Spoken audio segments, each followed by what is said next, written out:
আলাইকুম ওয়া রাহমাতুল্লাহি ওয়া বারাকাতুহু। আপনারা জানেন হবিগঞ্জ সদর জেলার অবস্থিত বলবাড় গ্রাম নিজামপুর ইউনিয়ন ৯ নং ইউনিয়নের বলবাড়ছর গ্রামের জনাব মরহুম মোহাম্মদ মুসলিম উদ্দিন চৌধুরী রেজভী সাহেব আজ থেকে প্রায় 48 দিন আগে তথা কত ১/৫/২০২৫ তারিখে উনি ইন্তেকাল করেছেন। আমার জানাজা পড়ানোর কথা ছিল, কিন্তু আমি আসতে পারি নাই। তারপরে আমি আসছিলাম ওনার যে আনুষ্ঠানিকতা, এই উপলক্ষে আমি আসছিলাম।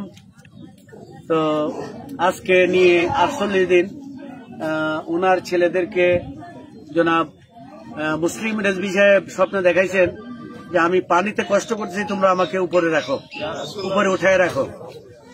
ওনারা আমাকে জানাইলে আমি ওনাদেরকে বলছি ঠিক আছে, তোমরা ওনাকে উঠাও। উনি ওনার দেহ তাজা অবস্থায় আছে, উনি ইমানদার, কোনো সন্দেহ নাই, ওনার ব্যবস্থাপনা করো। তো আজকে তারিখ হইল 16/6/2025 সোমবার। আমরা এখন বাজতে চলছে প্রায় 12টার মতো বাজতেছে। 11:30টায় ওনারা কার্যক্রম শুরু করছে। ওনাকে তোলার পরে আমরা দেখতে পাইলাম যে ওনার কাপড় সামান্যতম মাটি স্পর্শ করে নাই, এবং ওনার দেহ যেভাবে ওনাকে রাখা হয়েছিল ঠিক সেইভাবে সেই অবস্থায় রক্ষিত হেফাজত অবস্থায় উনি ওনার কাপড়ের ভিতরে উনি শায়িত অবস্থায় আছেন। তো আমরা ওখান থেকে তুইলা যেখানে পানি ছিল এই অবস্থায় তুইলে আইনে আবার এই ওনার বাড়ির কাছে একটা উঁচু জায়গার মধ্যে ওনাকে রাখা হয়েছে। ওনাকে আবার কবরস্থ করা হচ্ছে উঁচু জায়গায়, এবং ওনার যে দেহ শরীর সম্পূর্ণ অক্ষত অবস্থায় আছেন। যে ইমানদারদের চেহারা যেভাবে মাটির নিচে রাখলে যেভাবে থাকে তরুতাজা, সেই তরুতাজা অবস্থায় আমরা পাইছি। সকলে বলি আলহামদুলিল্লাহ, আমিন। আমরা আনন্দিত হই যে আমাদের একজন পীর ভাই মুসলিম উদ্দিন রেজভী বাবার মুরিদ, রেজভী বাবার শিষ্য, তিনি কতটুকু সাধনা করলে পরে আজকে তিনি দেহ মাটি খাইতে পারে নাই। আল্লাহ যেন অদ্য হইতে সেই অবস্থাটা দেখে প্রবোধ জ্ঞান অর্জন করে আগামীর জন্য, আমাদের জন্য, প্রত্যেকের জন্য যেন সেই যোগ্যতা বা অবস্থান তৈরি করতে পারি। আল্লাহ যেন আমাদেরকে সেই সক্ষমতা এবং সেই দরজা, ওনার মতো দরজা আমাদেরকে লাভ করার তৌফিক দান করে। সকলে বলি আমিন।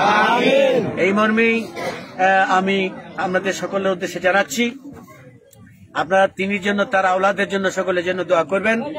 আমি এখন যে জায়গাটায় আছি এটা হচ্ছে বলবাড়ছর সদর হবিগঞ্জ ৯ নং নিজামপুর ইউনিয়নের বলবাড়ছর গ্রামে। আমি কবরের কাছে হাজির আছি, উপস্থিত আছি। থেকেই আমি ওনাদের কার্যক্রম দেখতেছি এবং আমার খুব ভালো লাগতেছে, আমি আনন্দ পাইছি। এবং রেজভী বাবার কাছে দরখাস্ত করছি, আল্লাহ আজকে যারা এখানে উপস্থিত হয়েছে সকলকে ওনার মতো ইমানদার বানায় যেন আমরা সকলে কবরে শেষ কেমন যেন আমাদেরকে দান হয়। আল্লাহুম্মা আমিন। রব্বানা যালামনা আনফুসানা ওয়া ইল্লাম তাগফির লানা ওয়া তারহামনা লানাকুনান্না মিনাল খাসিরিন। আল্লাহ যেন এই এলাকাবাসী, মহল্লাবাসী সকলকে এগুলি আদায় করার তৌফিক দান করে। সকলে তাকাব্বাল মিন্নি ওয়া মিন্না। আয় আল্লাহ, রাসূল পাকের সামিয়ানা তাকে তুমি স্থান দান করো, এবং তাকে তুমি রাসূল পাকের শাফাআত দান করো। তার কবরটাকে তুমি জান্নাতুল মাওয়া, জান্নাতুন নাঈম, জান্নাতে হুজরে আজিম কে পরিণত করিয়া দাও। মিন্নি ওয়া মিন্না লা ইলাহা ইল্লাল্লাহু মুহাম্মাদুর রাসূলুল্লাহ।